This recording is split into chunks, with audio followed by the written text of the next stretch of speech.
Eu saúdo você com a graça e a paz do nosso Senhor e Salvador Jesus, que Ele continue a abençoar a vida de cada um de nós. Graças ao Senhor, nós já estamos no ano de 2021. Nós estamos ainda no começo do ano e para mim parece que o ano está começando agora. Graças a Deus, nós tivemos nosso período de férias, pudemos viajar, estar com a nossa família, mas com muita saudade de toda a nossa igreja, saudade dos nossos cultos, das nossas reuniões de escola dominical, das reuniões de quarta-feira, fazendo referência às reuniões presenciais. Ainda estamos utilizando esse meio aqui, meio da internet, para a realização do nosso culto, tendo em vista a situação, né? O ano de 2020 já foi, já estamos em 2021, mas a Covid ainda está aí. Nossa cidade se encontra ainda dentro, no Plano São Paulo, da região, da fase vermelha. Essa situação não é brincadeira, né? E nós precisamos tomar os nossos cuidados, mas eu fico muito feliz porque mesmo assim, através desse meio, cada um dentro da sua própria casa, nós somos igreja do Senhor Jesus. Como eu tenho dito, nós estamos fisicamente separados, mas unidos pelo Espírito de Cristo. Falando sobre esse ano, eu tenho certeza que você tem expectativa no teu coração, eu tenho certeza que você quer viver para a honra e glória de Deus, eu tenho certeza que você consegue olhar para dentro de si mesmo e perceber o que precisa mudar, né, e como este mundo está precisando enxergar a graça do Senhor, como nós podemos ser usados pelo Senhor através da operosidade do Espírito Santo nas nossas vidas, como existem pessoas sedentas, para que de fato, olhando para nós, elas enxerguem a graça de Jesus. E eu quero basear esta simples mensagem apenas em um versículo da Bíblia, um versículo muito profundo, mas que eu tenho certeza, meus irmãos, que através da simplicidade dessas palavras você pode viver para a honra e glória de Deus nesse ano de 2021. O texto é a primeira carta de Paulo aos Coríntios, no capítulo 10, o verso 31, que diz assim: portanto, quer comais, quer bebais ou façais outra coisa qualquer, fazei tudo para a glória de Deus. Vamos ler mais uma vez? Portanto, quer vocês comam, bebam ou façam qualquer outra coisa, façam tudo para a glória de Deus. Eu tenho certeza que este pequeno verso do apóstolo Paulo tem lições muito preciosas para que você possa ter um ano abençoado. Para que, independentemente das circunstâncias que você esteja vivendo e que o mundo todo está vivendo, para que você seja esse canal de bênção. Você já deve ter percebido quantas pessoas estão necessitadas da graça de Deus. Você conhece a palavra, meu irmão. Quando nós olhamos para a nossa igreja, a maioria da nossa igreja, a maioria dos nossos membros, né, são pessoas que já têm um tempo de vida com Deus, não é verdade? Não temos muitos novos convertidos. A nossa oração deve ser para que Deus nos dê essa graça. Mas para a grande maioria de cada um de nós aqui, de todos nós já temos o conhecimento da palavra. Nós já conhecemos a Bíblia. Talvez você já leu a Bíblia inteira, pelo menos uma vez na sua vida. Se você não fez isso, eu encorajo você a fazer. Dá tempo ainda nesse ano. Mas por que eu estou fazendo referência a essas questões? Porque as pessoas estão sedentas, as pessoas estão perdidas, né? E com o conhecimento da palavra que nós temos, nós podemos ser canal de bênção na vida das pessoas. E eu creio que este simples versículo de Paulo nos dá pelo menos 3 lições aqui para a gente refletir, para de fato sermos usados pelo Senhor. A primeira lição que esse texto nos dá, meus irmãos, este texto, para mim e para você, ele nos dá direção. Primeira carta do apóstolo Paulo aos Coríntios, capítulo 10, verso 31. Não são simplesmente palavras para você decorar, são palavras poderosas de Deus que nos direcionam, que dão direção para a nossa vida. Por quê? Se você olhar para aquele que escreveu essas palavras, para aquele que foi canal de bênção para que isso chegasse até nós, a vida do apóstolo Paulo, ele era uma pessoa que possuía excelentes credenciais, né? Essas credenciais ficam mais claras quando a gente lê o que ele escreve aos Filipenses no capítulo 3, versos 4 a 9. Eu vou ler para você. Paulo diz o seguinte: bem que eu poderia confiar também na carne. Se qualquer outro pensa que pode confiar na carne, eu ainda mais. Olha o que ele diz: crucificado, ou melhor dizendo, circuncidado ao 8º dia, estou precisando de óculos, hein? Circuncidado ao 8º dia, da linhagem de Israel, da tribo de Benjamim, hebreu de hebreus, quanto à lei, fariseu, quanto ao zelo, perseguidor da igreja, quanto à justiça que há na lei, irrepreensível. Mas o que para mim era lucro, isso considerei perda por causa de Cristo. Sim, deveras considero tudo como perda, por causa da sublimidade do conhecimento de Cristo Jesus, meu Senhor, por amor do qual perdi todas as coisas e as considero como refúgio para conseguir Cristo. Verso 9, e ser achado nele, não tendo justiça própria, que procede da lei, senão a que é mediante a fé em Cristo, a justiça que procede de Deus baseada na fé. Ou seja, por que eu digo que esse texto nos dá direção, o texto de Coríntios? Porque muitas pessoas vivem em um frenesi danado, em uma corrida, né, para se adquirir cada vez mais coisas, para se adquirir cada vez mais títulos. É como se isso trouxesse significado para a vida. O apóstolo Paulo era alguém que ele dizia assim, olha, na minha idade ninguém se assemelhava a mim no tocante a conhecimento, no tocante aos meus títulos, mas ele entende que quando ele conhece Jesus, quando ele percebe o Senhor entrando na vida dele, ele percebe que de fato ali estava o seu tesouro, como Davi diz nos Salmos, ali estava o propósito da vida, ali estava a razão pela qual o próprio Paulo foi criado. E este grande milagre dessa transformação, deste fato de renascer em Cristo, esse fato da nossa recriação em Deus, o fato do Senhor entrar nas nossas vidas, o fato desta transformação acontece na vida do apóstolo Paulo e aconteceu também nas nossas vidas. Então, quando a gente olha para a nossa vida, quando a gente olha para tudo que este ano de 2021 tem a oferecer, a gente precisa lembrar o seguinte, que o milagre, né, deste novo nascimento que aconteceu na vida do apóstolo Paulo também já aconteceu na minha vida e já aconteceu na sua. Então, a gente tem a capacidade, meus irmãos, de entender que a nossa vida é uma vida diferenciada, é uma vida abençoada. É abençoada porque o Senhor decidiu, como Ele mesmo, Paulo diz, antes da fundação do mundo, entrar na nossa história através, né, da fé em Cristo Jesus, que eu e você possuímos no nosso coração. Então, pode ser que você esteja passando por momentos de dificuldade, mas eu tenho algo para dizer para você, baseado nesse texto. Deus tem um plano para a tua vida, e Ele quer usar a sua vida, né, na vida de pessoas que estão aí completamente perdidas, achando que a vida não tem sentido, a vida não tem significado, achando que não existe esperança. Uma outra questão que esta direção de Deus nos dá é que ela nos faz cuidar da vida, ela nos faz cuidar do tempo. Se tem uma coisa que nós aprendemos com esta pandemia é que as nossas agendas foram completamente jogadas ao ar, né? Elas foram deixadas de escanteio. O nosso tempo está sendo um tempo muito diferente. Muitos estão trabalhando apenas em casa, né? Nós estamos evitando estarmos em lugares com aglomeração de pessoas. A nossa vida mudou. Agora, isso traz um grande perigo, né? Porque muitas vezes a gente não tem sabedoria para lidar com o tempo, né? Talvez nesta situação dessa pandemia você tenha ficado muito mais sozinho, né? Muito mais isolado. E quando a gente fica sozinho, a gente acha que ninguém está olhando para aquilo que a gente faz. Eu me lembro de um acampamento onde um jovem conversando comigo, ele disse que ele tinha um grande problema com o uso da internet, porque ele ficava muito sozinho na sua casa. Eu já contei isso na igreja, mas vale a gente relembrar desse exemplo. E ele diz que uma cadeira foi uma grande bênção na vida dele, porque ele começou a orar a Deus falando, Senhor, eu não quero entristecer o Senhor enquanto eu estiver sozinho. E quando ele ficava sozinho na casa dele, ele puxava uma cadeira e ele fazia um convite, Senhor, que o Senhor Jesus esteja aqui, Pai. Que o Senhor esteja aqui. Jesus, senta nessa cadeira ao meu lado. Talvez você esteja precisando fazer isso, meu irmão. Para lembrar que existe significado, para lembrar que você não está sozinho, né? Para lembrar que as atitudes que você tem quando você está sozinho também devem ter esse significado, também devem ter este direcionamento de agradar a Deus.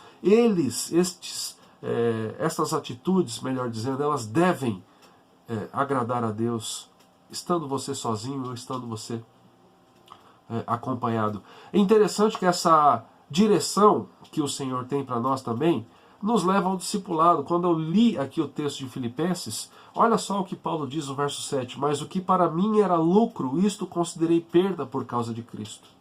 Então, para esse ano de 2021 ser abençoado, a gente precisa lembrar que a palavra de Deus nos direciona, e este direcionamento está completamente ligado ao discipulado. Você é discípulo de Jesus, você tem que entender isso. E aí, se você entender isso, à luz do contexto deste versículo, seja lá o que você for fazer, faça a pergunta: isto glorifica a Deus? As palavras que nós dizemos às pessoas glorificam a Deus? O que nós assistimos, as músicas que nós ouvimos, o jeito de cuidar do nosso corpo, o jeito de cuidar dos nossos relacionamentos, o jeito de cuidar do nosso dinheiro, das nossas posses, das nossas propriedades, tudo isso glorifica a Deus? Será que a gente precisa lembrar deste texto maravilhoso para que este ano de 2021 seja um ano de fato que tenha como sentido, que tenha como a busca de agradar ao Senhor? O significado da vida, o propósito, deve ser louvar ao Senhor em todo o tempo. E é interessante também, meus irmãos, que esse direcionamento ele nos livra da soberba. Olha o que Paulo vai dizer em Romanos 12, no verso 3. Ele diz assim: porque pela graça que me foi dada, digo a cada um de vós que não pense de si mesmo além do que convém, antes pense com moderação segundo a medida da fé que Deus repartiu a cada um. Se tem outra coisa que esta pandemia nos tem ensinado, é que muitas pessoas elas amam mais a sua própria convicção do que a importância que dão à vida do irmão. Isso tem acontecido até dentro das igrejas. Muitas pessoas têm relacionamentos rompidos por conta de achar que a opinião dela, a opinião própria, é a única que vale. Nós temos visto amizades sendo desfeitas, relacionamentos sendo desfeitos. Eu já trouxe ano passado aqui dados, por exemplo, como um estudo que foi feito na cidade de Sorocaba, dizendo que depois do início da pandemia, o número de divórcios aumentou assustadoramente. Por quê? Porque as pessoas não conseguem conviver umas com as outras. E por que elas não conseguem conviver umas com as outras? Porque elas valorizam demais a sua própria visão, e desvalorizam a visão das outras pessoas. E se você se encontra em algum momento fazendo isso, você deve fazer uma pergunta: eu estou glorificando a Deus desta maneira? Então olha só que interessante, essa direção de Deus para nós nesse versículo nos faz convidar o Senhor a estar conosco o tempo todo. O exemplo do jovem da cadeira. Se você está ainda com a sua agenda fora do normal, se você ainda está muito sozinho, muito dentro de casa, se você está ainda desvalorizando demais a opinião alheia em detrimento da sua, como se você fosse a única pessoa que tivesse sabedoria, será que você desta forma está glorificando a Deus? Será que as palavras que você profere são palavras que revelam a graça? Será que as pessoas, ao olharem para você, eu faço essa pergunta para mim, será que elas enxergam a diferença que existe em cada um de nós, ou seja, a presença do Criador? Então a gente precisa lembrar disso. Mas a segunda lição que esse texto nos dá, a primeira é a questão do direcionamento, que este texto de Paulo aos Coríntios 10:31 revela a nossa identidade.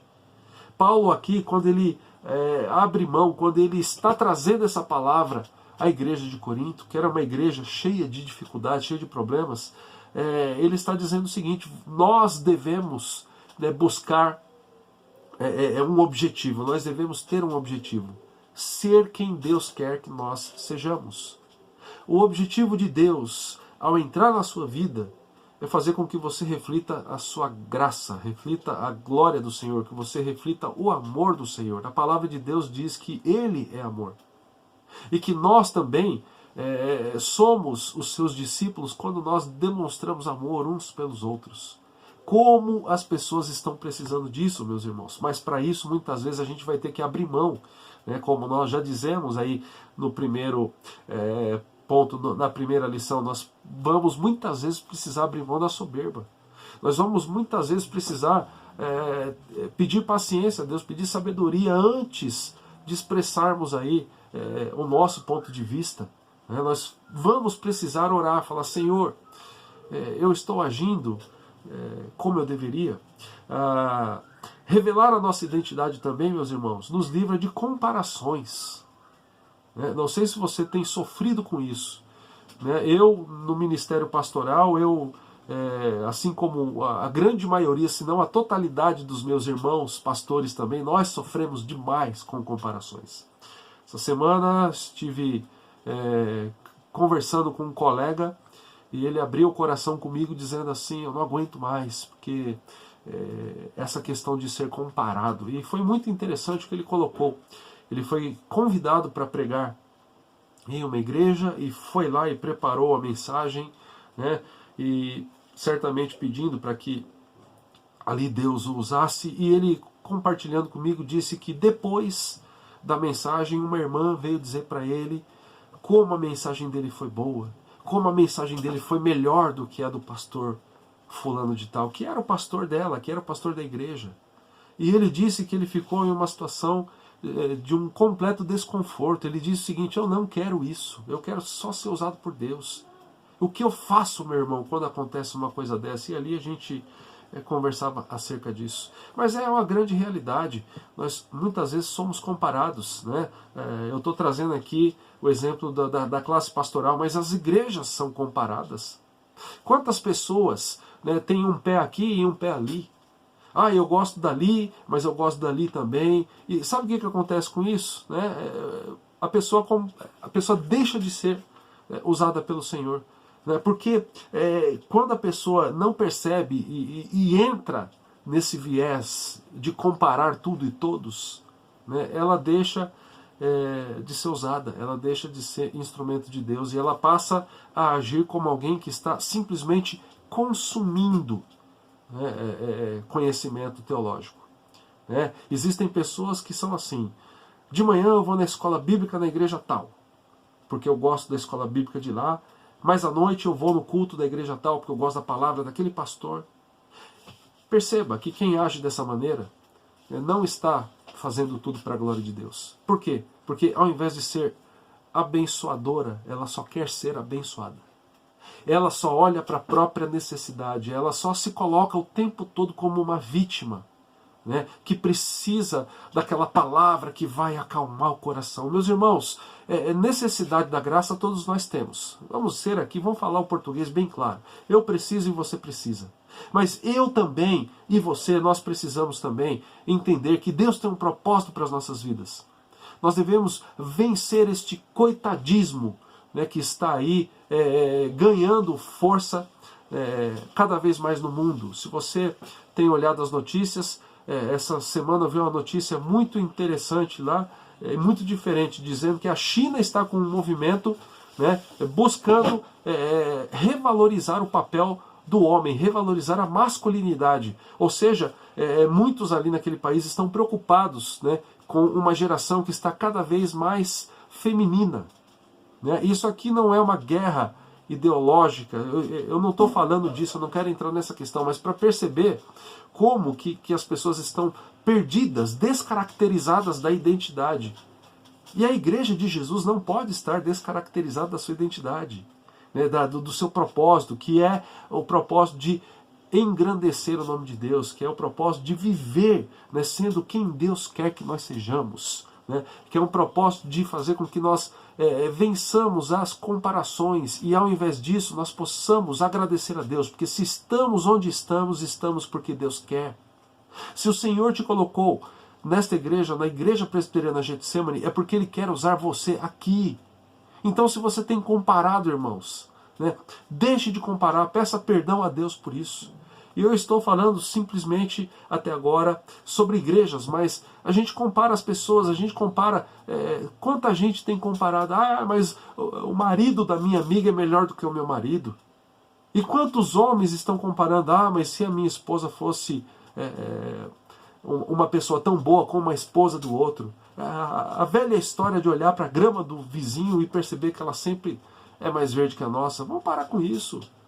Se você quer ser abençoado nesse ano de 2021, agradeça a Deus, aprenda a viver contente, como Paulo diz, em toda e qualquer situação. Aprenda que Deus está no controle da tua vida. E Ele te coloca onde você está porque Ele tem um propósito. Ele quer que você seja bênção, um canal de bênção. E que você faça tudo para a glória de Deus, aonde Ele te colocou, no trabalho que Ele te colocou, na rua onde Ele te colocou e na família. E a igreja que Ele te colocou para fazer parte. E uma terceira lição, meus irmãos, que este texto nos dá, é que fazer tudo para a honra e glória de Deus possibilita termos foco no propósito central do Senhor nas nossas vidas. Ou seja, você não vai mais viver como se os ventos determinassem o que vai acontecer na tua vida. Né? Fazer tudo para a honra e glória de Deus nos leva a enxergar o propósito que Ele tem para a vida de cada um de nós. Falando sobre isso, Rick Warren, ele vai dizer o seguinte, que conhecer o propósito da nossa vida tem implicações positivas. Eu vou mencionar algumas. Ele diz que, em primeiro lugar, né, entender o propósito de Deus nos livra da necessidade de aprovação. Está ligada também à questão do direcionamento, à questão da nossa identidade, de quem nós somos. Você não vai mais andar preocupado se você está fazendo a vontade de todas as pessoas. Porque a tua preocupação está em agradar a Deus em primeiro lugar, e isso vai abençoar a vida das pessoas. Ele diz também que ter foco no propósito central das nossas vidas faz com que a nossa vida tenha sentido. Quantas vezes nós andamos e como se a nossa vida não fizesse sentido nenhum, mas fazer tudo para a honra e glória de Deus nos faz ter o foco, né, no sentido de buscarmos agradar ao Senhor o tempo todo, né, em louvarmos o Senhor o tempo todo. E isso dá sentido para as nossas vidas, simplifica, direciona, estimula a nossa vida e nos prepara para a eternidade. Se você quer ter um ano de 2021 abençoado, faça tudo para a honra e glória do Senhor. O exercício primeiro que nós precisamos fazer para isso, meus irmãos, é parar por um momento. Aquela velha história, talvez você precise sair para fazer uma caminhada, sem ouvir música, sem celular, né? Ou se você ainda não está confortável para isso, pegue um momento, desligue a televisão na sua casa, né? Leia um texto bíblico, né? E questione diante de Deus o que você precisa mudar. Questione o que você precisa parar de fazer, e questione e coloque diante de Deus: Senhor, o que eu preciso voltar a fazer? Porque o Senhor tem um propósito para a minha vida, o Senhor tem um propósito para a sua, o Senhor tem um propósito para a nossa igreja. E se a gente ficar vivendo aí, olhando para as outras igrejas, comparando a nossa vida, comparando a nossa casa, comparando os nossos filhos, comparando tudo e todos, nós vivemos desalinhados com aquilo que Deus tem para as nossas vidas. Nós vivemos distraídos, né, e sem perceber que Deus tem um propósito para cada um de nós. Mas que pela graça do Senhor, né, que as nossas palavras, que as nossas atitudes venham, né, a ser atitudes que façam o nosso Pai eterno sorrir. Que Deus tenha misericórdia, que Ele esteja direcionando, que Ele esteja, né, revelando a nossa identidade e fazendo com que tenhamos um foco, e que esse foco seja aquilo que Paulo diz neste verso maravilhoso: antes, quer nós comamos, bebamos ou façamos outra coisa qualquer, que o Senhor se agrade de nós em olhar para as nossas vidas e enxergar que nós fazemos tudo para a glória de Deus. Vamos orar? Obrigado, Pai, pela Tua graça, obrigado pela Tua presença nas nossas vidas, obrigado porque o Senhor, ó Pai, é o nosso pastor e nada nos faltará. Nos faz, ó Pai, ter esse direcionamento, nos dá, Pai, este propósito claro de fazermos tudo para a honra e glória do Senhor. E nos dá essa sabedoria de saber, ó Pai, que determinadas atitudes que nós temos não glorificam o Teu nome, e que em nome de Jesus nos dá forças e sabedoria para deixarmos essas atitudes de lado, para que sejamos homens e mulheres que em tudo que fizerem façam para a glória do Senhor. Nós oramos agradecidos em nome do Senhor Jesus. Amém e amém. Recebamos a bênção, meus irmãos, que a graça do nosso Senhor e Salvador Jesus, que o amor do nosso amado eterno Pai, que a comunhão e o consolo e a presença do Santo Espírito sejam conosco hoje para todo sempre. Amém e amém. Que Deus te abençoe, que Deus te use, que você seja abençoador na vida das pessoas.